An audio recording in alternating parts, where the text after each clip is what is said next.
যে এই যে কপিল ভগবান তিনি মাকে উপদেশ করেছিলেন, মাকে উপদেশ করেছিলেন। মা বলছে পুত্র যাস নে ছেড়ে যাস নে। বলছে মা এখনই সময় ভক্তির সান্নিধ্য লাভ করা। আমি কোথায় যাচ্ছি জানো মা? সৎসঙ্গ করতে, সাধু সঙ্গ করতে। আমাকে তো যেতেই হবে। সাধু সঙ্গের ফল কি? সাধু সঙ্গ যে করতে যাবি, সাধু সঙ্গের তো ফল আছে। আর এখন তো আমার মায়েদের খুব চিন্তা হয়ে যায়, ছেলে যদি ছোট থেকে ভক্ত হয়ে গেল, মায়ের মাথা একদম খারাপ। ছেলে চলে যাবে, সন্ন্যাসী হয়ে যাবে, দেখবে না, কিছু বুঝবে না, এই চিন্তা আমাদের জেগে যায়। তাহলে যখনই এই চিন্তা, তখনই তোমার ছেলেকে তুমি বলো যে ভগবানের ভক্ত হতে হবে না, আগে ভালো করে পড়াশোনা কর, পড়াশোনা করে মানুষের মতন মানুষ হো, ভালো চাকরি বাকরি কর, তারপরে এগুলো দেখা যাবে। এই তো আমাদের মা বাবাদের অবস্থা। ছেলে ভক্তি পথে যেতে চাই, মা বলে যাসনি যাসনি যাসনি। ছেলে যদি গলার মধ্যে তুলসী মালিকা পরে নাই, মায়ের চিন্তা হয়ে গেল। সন্তানটি তোমার গর্ভ থেকেই এসেছে, সেই সন্তানটির ঘুম ভেঙেছে তাই বলে গলায় তুলসী মালা পড়েছে, আর তুমি মা তোমার গলার মধ্যে মালা নাই, খালি শত শত সোনার হার ঝুলিয়ে রেখেছো। মরার সময় সেই হারটা নিয়ে যাও তো দেখি, ক্ষমতা থাকলে।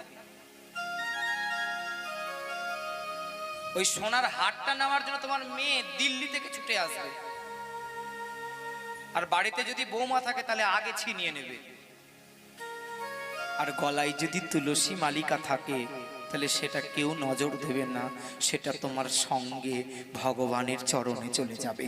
বলো না একবার, আরো জোরে, আরো জোরে। সৎসঙ্গ, কপিল ভগবান সৎসঙ্গ করতে যাচ্ছেন। আর বলে না শাস্ত্র, সঙ্গ যার ভালো তার সবকিছুই ভালো হয়। পরীক্ষিত মহারাজকেও বলেছিলেন সুখদেব গোস্বামী যে জিত সঙ্গ, পরীক্ষিত সঙ্গকে জয় করো।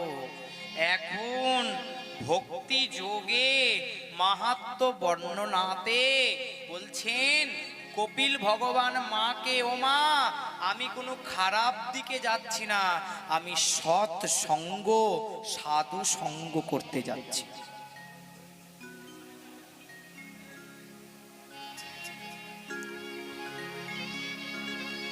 এখান থেকে তো আমি দেখতে পাচ্ছি অনেক মায়ের গলায় ফাঁকা, মালা নাই। আর ঢাকতে হবে না মা, থাক, আর কাপড় দিয়ে ঢেকে কি বুঝাতে হবে না আমাকে। হ্যাঁ, আমাকে তো অনেক মায়েরা বলে বাবা 2 প্যাচের মালা পরলে দেখা যাবে, যদি 3 প্যাচ থাকে সেটাকে 2 প্যাচ করে পরবো, ঝুলে থাকবে। হ্যাঁ, এখন মালা পরতে লজ্জা, তিলক করতে লজ্জা, কিন্তু অন্য ধর্মীয় মানুষকে দেখো কোনো লজ্জা নাই, যেটা পড়তে হবে সেটা পড়বে 8 থেকে 80 বছর অবধি। হাইরে বাঙালি, আমরা নিজেকে সনাতন ধর্মীয় মানুষ বলি, কিন্তু আমাদের শিল ছাপ মাথায় নাই, গলায় তো নাই। এটা লজ্জার বিষয়। এখনো সময় আছে, গলার মধ্যে তুলসী মালা পরো, ললাটে তিলক করো, শ্মশান বানিয়ে রেখো না মস্তকটি। শ্মশান যদি হয়ে যায় সেখানে কিছুই ভালো লাগবে না। এই যে সবাই তিলক করে আছো, আমি জানি যে ভাগ্য শুনতে এসেছে বলে তিলক করে আসো, কিন্তু এমনি সময় যদি একবার এসে দেখি তো দেখতে পাবো না। তিলক সবাইকে করতে হবে, মালা সবাইকে পড়তে হবে। ভক্তি পথে যাওয়ার একমাত্র উদ্দেশ্য, একমাত্র কারণ মালা তিলক পরা, ভগবানের পরিচয় পত্র। জায়গা যখন কিনি তখন বড় বড় দলিলের মধ্যে 100 জায়গায় সই করে ফেলি, জায়গাটা আমার। কিন্তু বলুন তো, একটু চিন্তা করুন তো, যদি ভগবান আমার হয় তাহলে প্রমাণটা কি? অনেকজন তো বলে আমার হৃদয়ের মধ্যেই ভগবান আছে, অত মালা টালা তিলক পড়তে হবে না। তাহলে যখন তুমি জায়গাটি কিনছো তখন তাহলে অত 100 জায়গায় সই করছো কেন? তোমার নামে হয়ে গেলেই তো হয়ে গেল, তুমি কি বলে দিলে যেটা আমার জায়গা, ব্যাস তোমার হয়ে গেল, কোনো পরিচয় লাগবে না। তা করলে কি হবে? হবে না। তাহলে পরিচয় করতে হবে, সম্বন্ধ করতে হবে কার সাথে? সেই সঙ্গের সাথে। আর মালা তিলক পরানো বা পড়তে শেখানো এটি শিখিয়ে দেবে সৎসঙ্গ। এখানে বসেছ কি করতে? সৎসঙ্গ করতে, যে ভগবানের কথা শুনবো, সাধু সঙ্গ করব, আর করে নিজের জীবনকে উজ্জ্বল করব।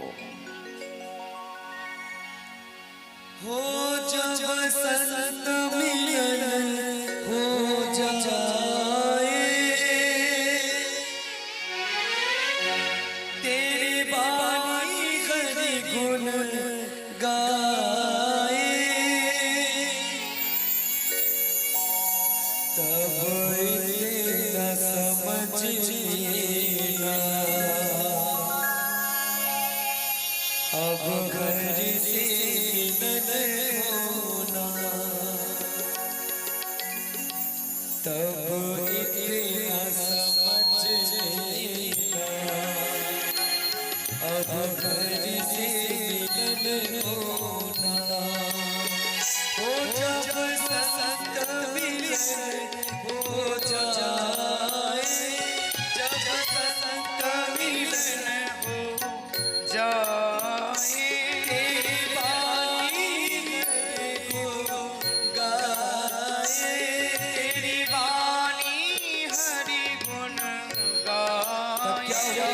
तब इतना समझ मिले अब हरि मिलन होना, तब इतना समझ लेना मेरा हरि से मिलन होगा।